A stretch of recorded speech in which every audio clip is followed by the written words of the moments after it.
Olá, você sabe o que é uma bacia hidrográfica? Ou para que serve um plano de manejo hídrico?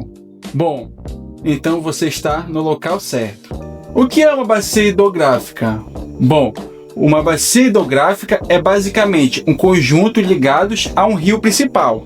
No Brasil, ao todo, há 12 bacias hidrográficas, mas no vídeo de hoje vamos abordar a bacia hidrográfica do Atlântico Sudeste. Esse é o plano de manejo. Continue no vídeo, aproveite, deixe seu like e se inscreva no canal e vamos embora!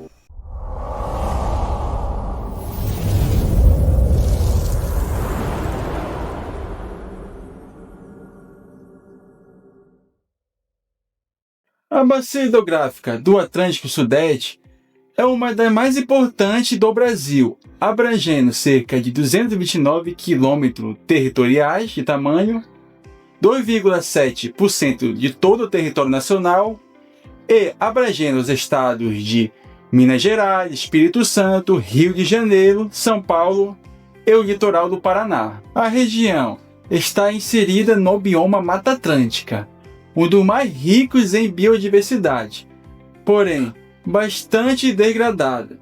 A perda de espécie, fragmentação dos ecossistemas e redução das áreas de recarga hídrica, o que impacta diretamente a qualidade e a disponibilidade dos recursos hídricos.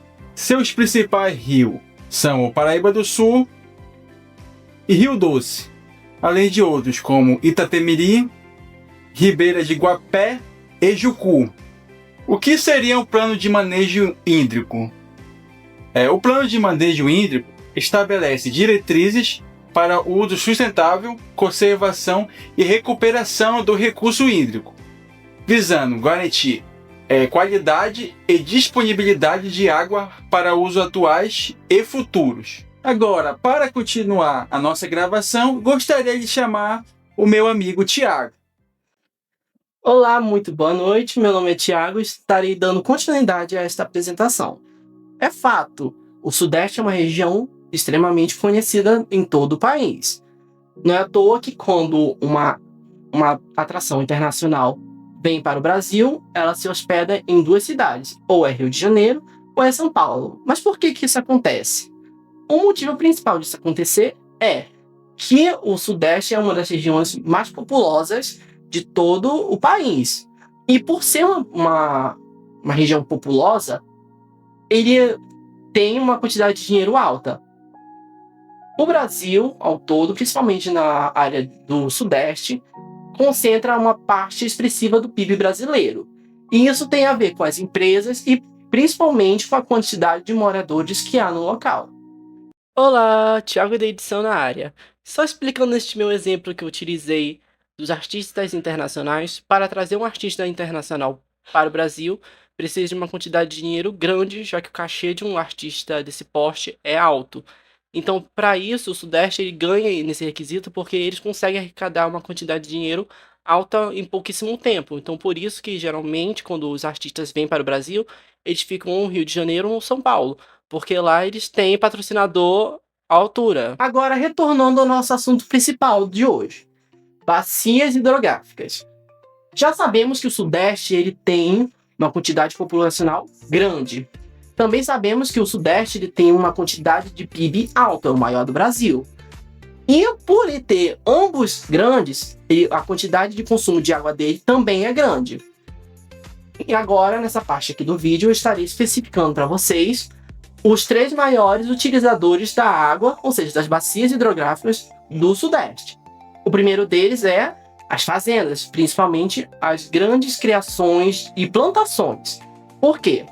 Uma plantação ela precisa de um consumo de água constante. E por isso existe todo um sistema de encanamento em grandes fazendas para trazer essa água dos rios direto para essas fazendas, para que assim seja distribuído entre as plantações para assim ter um crescimento bom, de um alimento saudável para poder ser colhido e assim ser vendido para a população. O segundo é as grandes indústrias. O Sudeste tem grandes indústrias, fábricas, e eles precisam de uma quantidade de água grande para resfriar seus motores e vários outros equipamentos tecnológicos e até áreas químicas.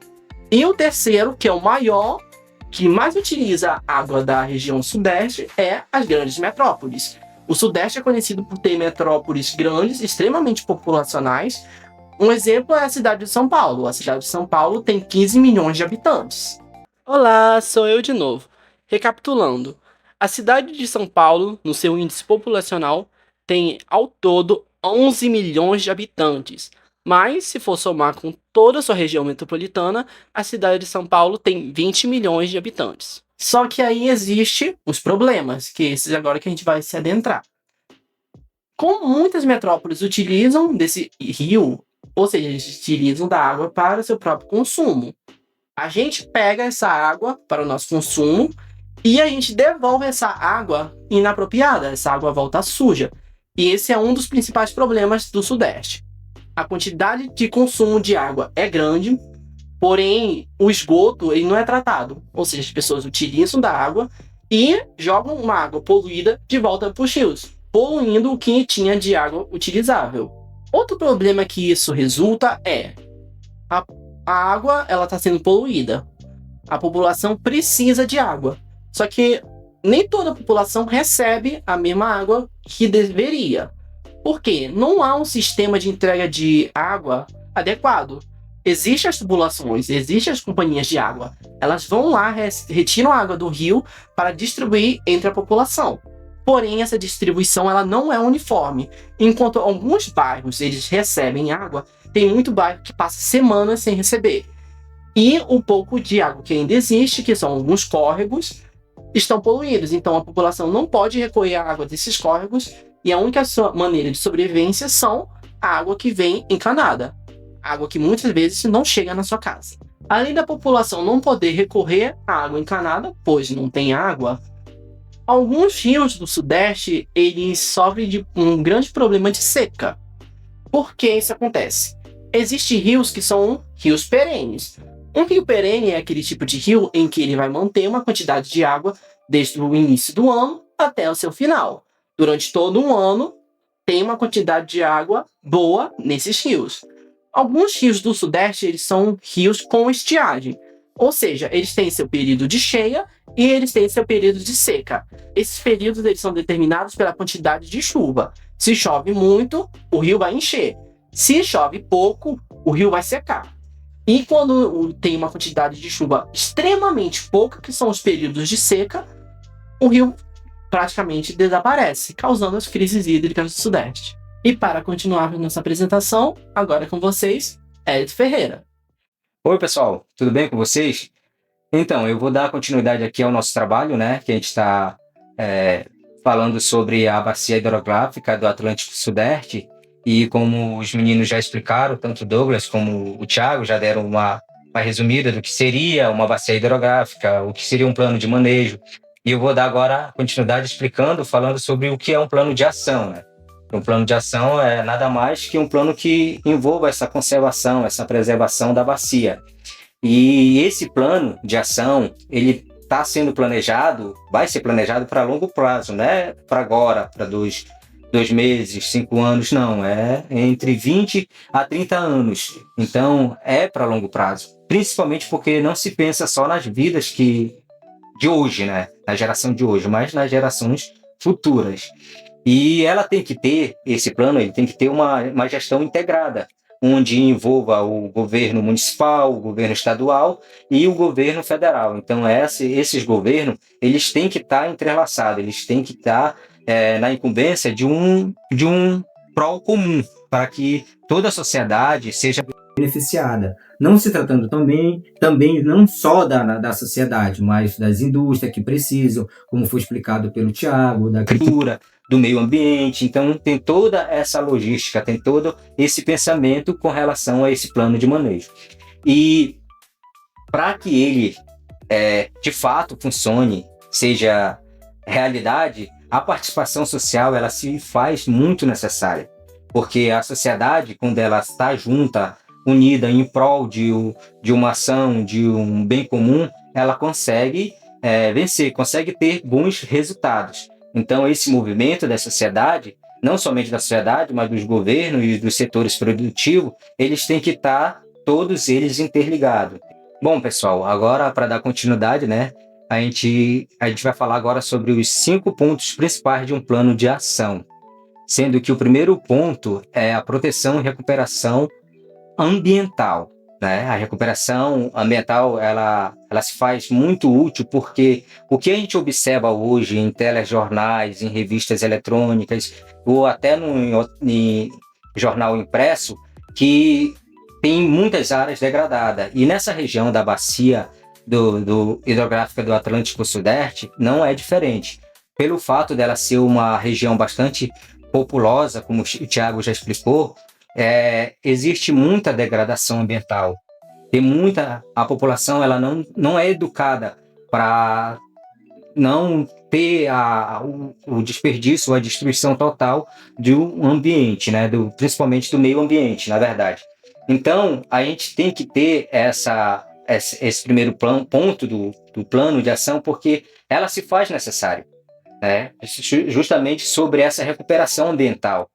Tem que ter uma política que esteja voltada ao reflorestamento das áreas que já estão degradadas, né? Não aquelas que estão destruídas, e também tem que ter uma política para essas partes do meio ambiente, onde já tem uma destruição quase que total da área, né? Então tem que ter essa recuperação da área, de matas nativas que já foram extintas, ou que estão ameaçadas de extinção, principalmente nessa área da Mata Atlântica, onde o Atlântico Sudeste ele está incumbido.